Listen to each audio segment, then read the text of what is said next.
में धाराएं हैं उनका इस्तेमाल किया जाना चाहिए। ये जो सारे तथ्य हैं, इन तथ्यों ने हमको मजबूर किया कि हम केंद्र सरकार के खिलाफ अविश्वास प्रस्ताव लेके आए।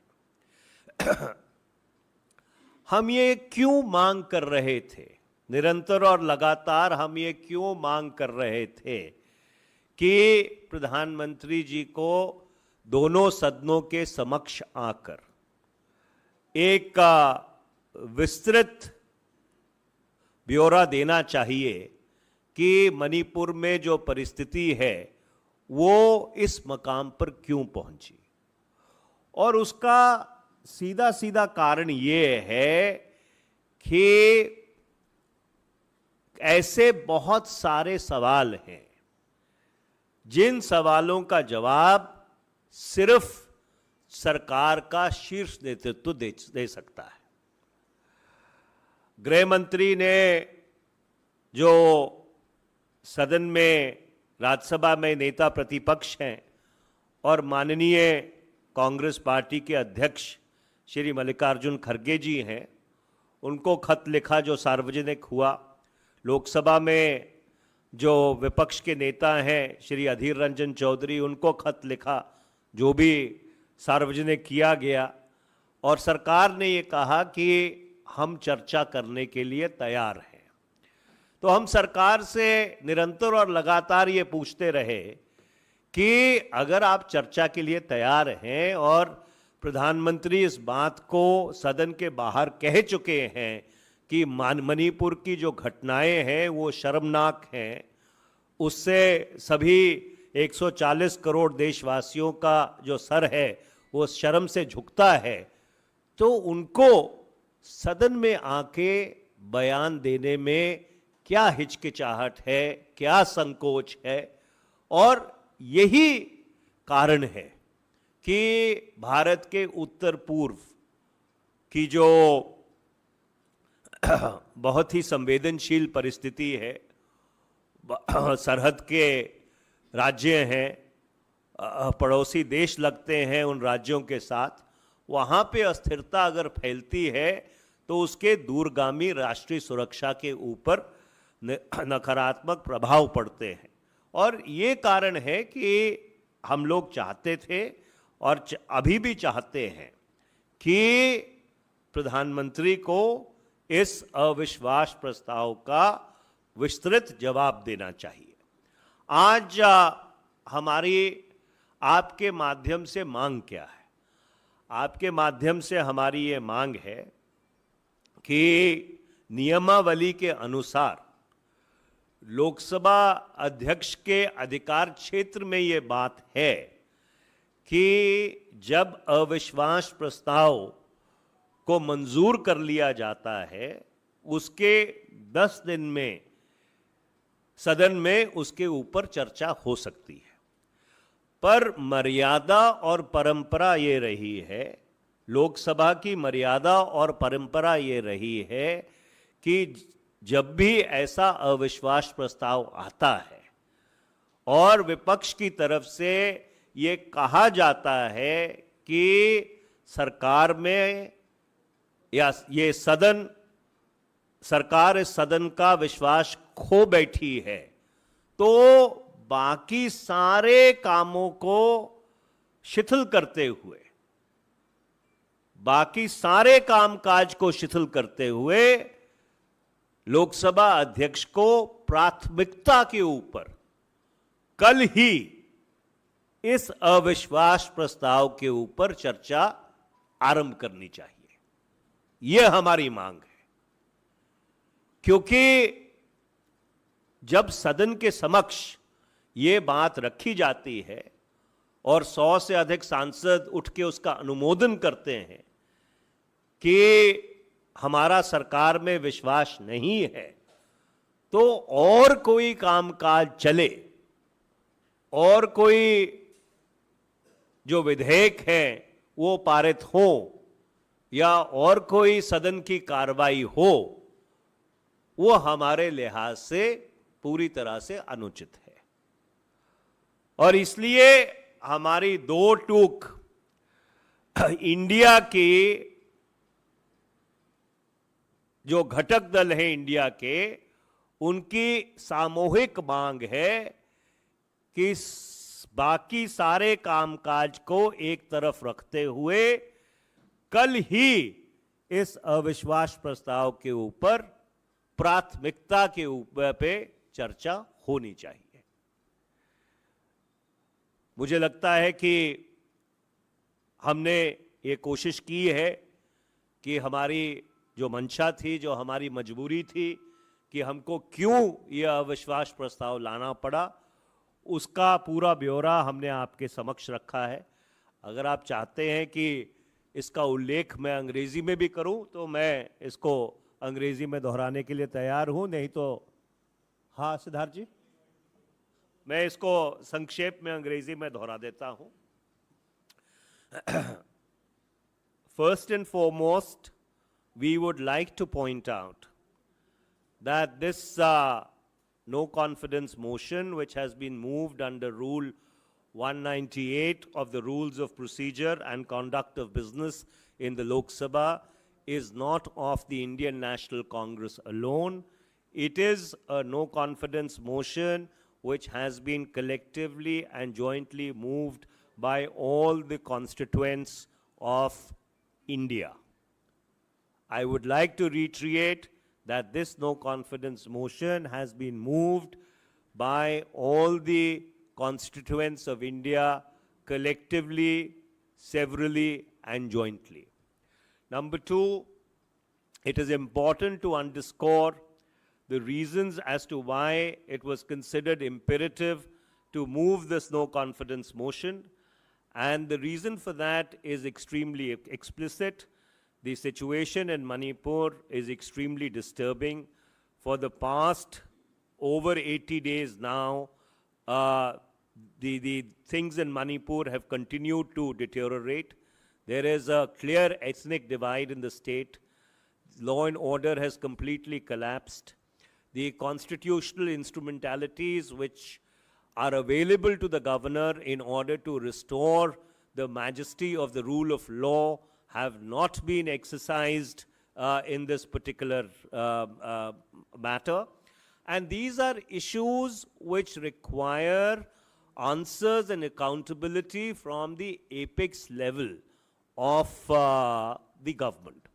And therefore, it was felt imperative, after repeated adjournment motions which had been moved individually and collectively by different members of the opposition benches, both in the Lok Sabha under Rule 184 and in the Rajya Sabha under Rule 267, when they were repeatedly rejected, it was felt imperative that the only manner in which accountability could be demanded out of the NDA BJP government was to move a no confidence motion, and that is the reason why this no confidence motion was moved.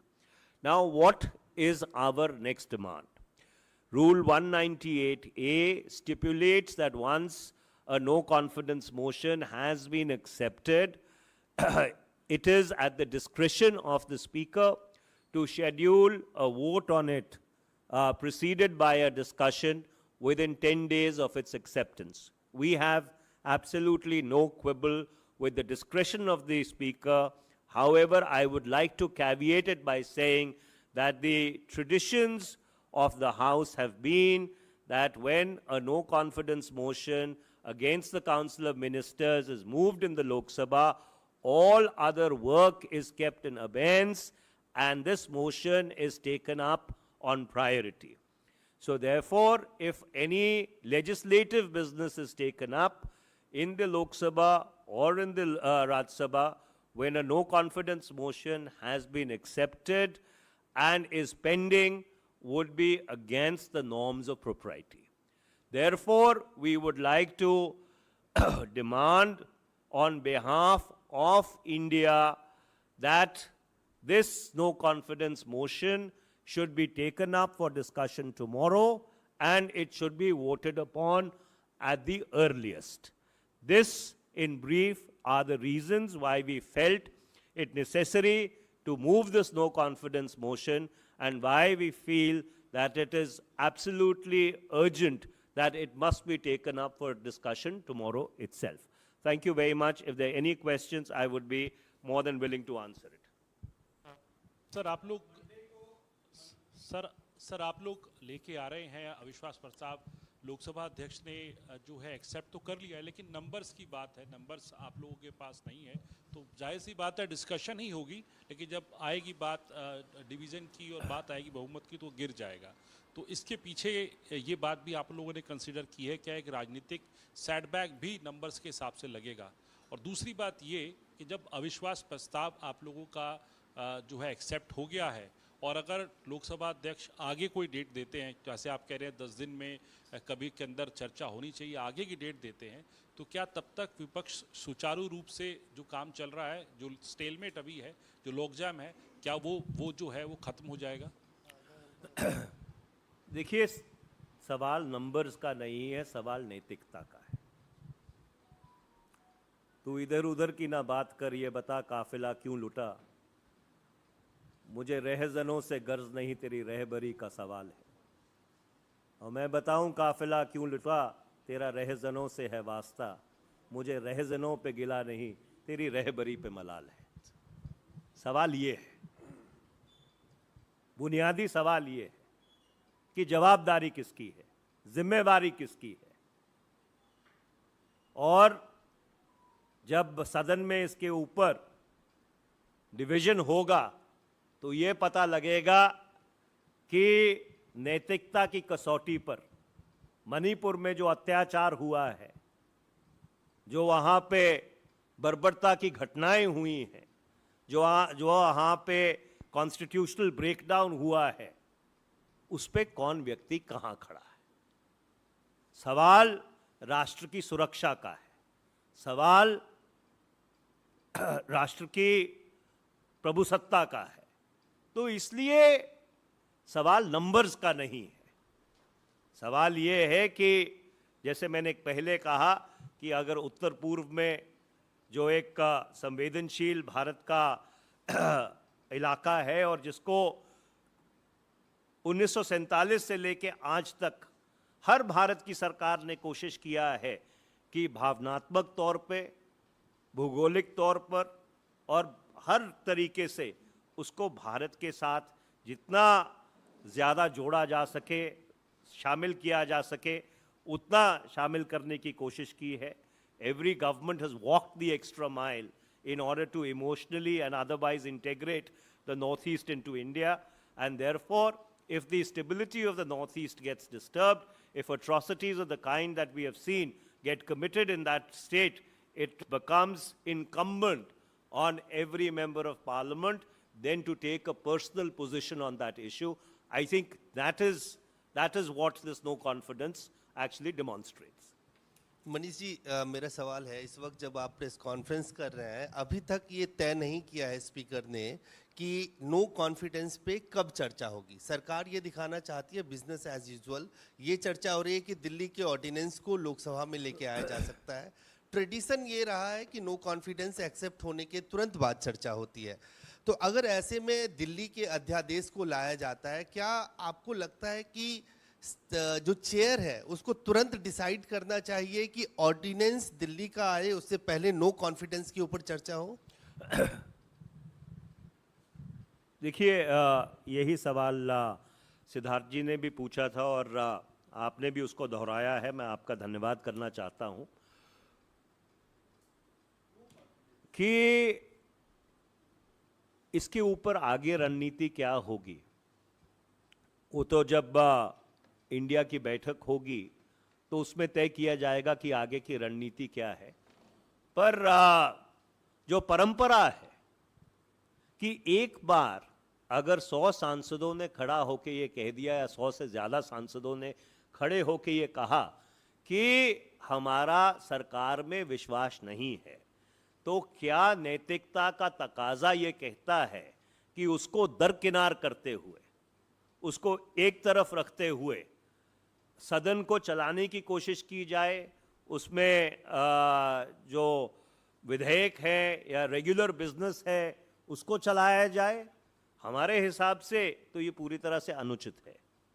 और इसीलिए हम ये मांग कर रहे हैं कि जैसे एडजर्नमेंट मोशन होता है, एडजर्नमेंट मोशन या काम रोको प्रस्ताव क्या कहता है कि साहब सारा काम शिथिल करके, सारा काम रोक कर इसके ऊपर तुरंत चर्चा हो, उसके ऊपर डिवीजन हो, और अगर डिवीजन में सरकार हारती है तो फिर सरकार को इस्तीफा देना पड़ता है।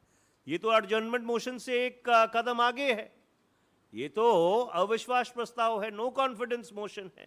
तो नो कॉन्फिडेंस मोशन एक्सेप्ट होने के बाद अगर आप रेगुलर कामकाज चलाने की कोशिश करेंगे तो मैं बहुत अदब के और सत्कार के साथ ये बात कहना चाहूंगा कि वो पूरी तरह से इर्रेगुलर है।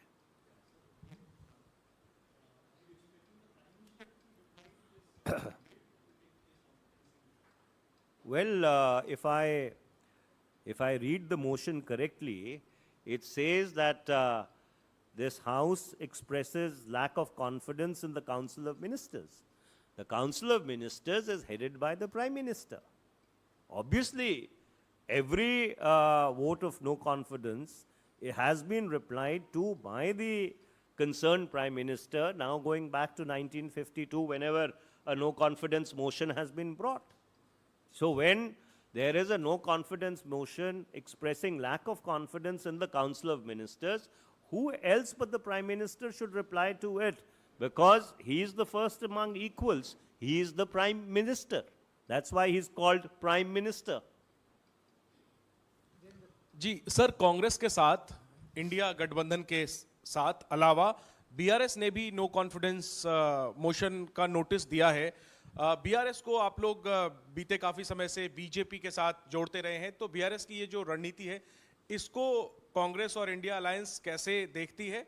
और संसद में कई ऐसी पार्टियां हैं जो न तो पक्ष में है और ना ही विपक्ष में है, क्या उन पार्टियों को आउटरीच करने की कोशिश आप लोगों की तरफ से की जाएगी नो कॉन्फिडेंस मोशन के सिलसिले में? देखिए, सवाल नैतिकता का है। हर राजनीतिक दल को, हर सांसद को नैतिकता को सामने रखते हुए जो मणिपुर में त्रासदी हो रही है उसको मुख्य रखते हुए अपना फैसला करना है। हमारी तरफ से जो अविश्वास प्रस्ताव लाया गया है, बहुत हमने इस चीज़ को साफ किया है कि ये मणिपुर को विशेष रखते हुए लाया गया है। तो अगर कोई और राजनीतिक दल इस परिस्थिति के बारे में संवेदनशील है तो हम ये चाहेंगे कि वो अपनी जो संवेदनशीलता है वो सदन के पटल के ऊपर व्यक्त करे।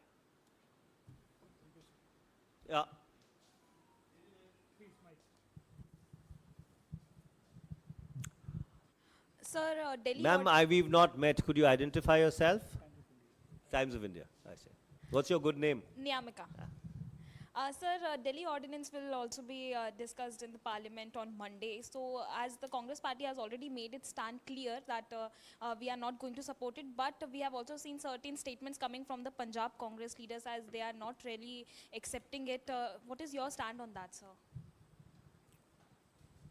Well, once the Congress party has officially spoken from this podium, that ends the matter.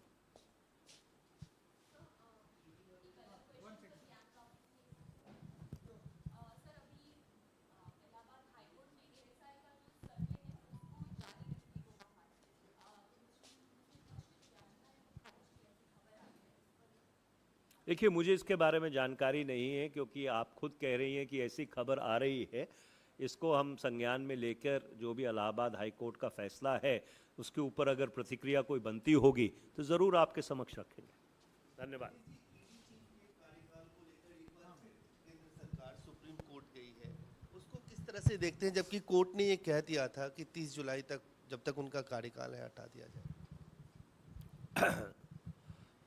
देखिए, उच्चतम न्यायालय का फैसला बिल्कुल साफ है। उच्चतम न्यायालय ने उसके ऊपर अपना फैसला सुना दिया है। अगर सरकार फिर याचिका लेके गई है तो उच्चतम न्यायालय उसके ऊपर जो उचित फैसला है वो ज़रूर देगा। पर जब एक बार फैसला हो चुका है और उच्चतम न्यायालय ने अपना जो निर्णय है वो सुना दिया है, तो सरकार को उस निर्णय को एक्सेप्ट कर लेना चाहिए। सरकार ने खुद ये बात कही है। अगर मुझे याद है कि जिस दिन ये फैसला आया था, गृह मंत्री का एक ट्वीट आया था कि ये तो व्यक्तियों की बात नहीं है, ये तो संस्थाओं की बात है, और उसमें उन्होंने कुछ और चीज़ें भी लिखी थी जिसका मैं जिक्र नहीं करना चाहता। तो अगर सरकार ये मानती है कि संस्था व्यक्ति से बड़ी है, तो फिर सरकार को उच्चतम न्यायालय के सामने दोबारा गुहार लगाने का कोई औचित्य नहीं बनता था।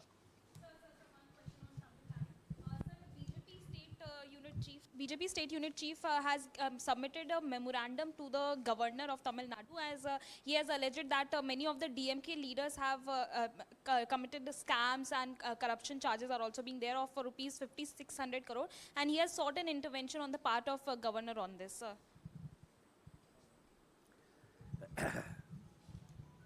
You see, the tragedy of the last 9 years is that this government has unfortunately stood criminal jurisprudence on its head. Fundamental criminal jurisprudence in the context of India holds that you're innocent until proven guilty. An allegation, an FIR, or even a charge sheet has no standing in law than being a mere appreciation of facts and events as understood by the investigating officer. Unfortunately, in this country, the NDA BJP government has turned the process into punishment. And the office of the governor has been completely politicized.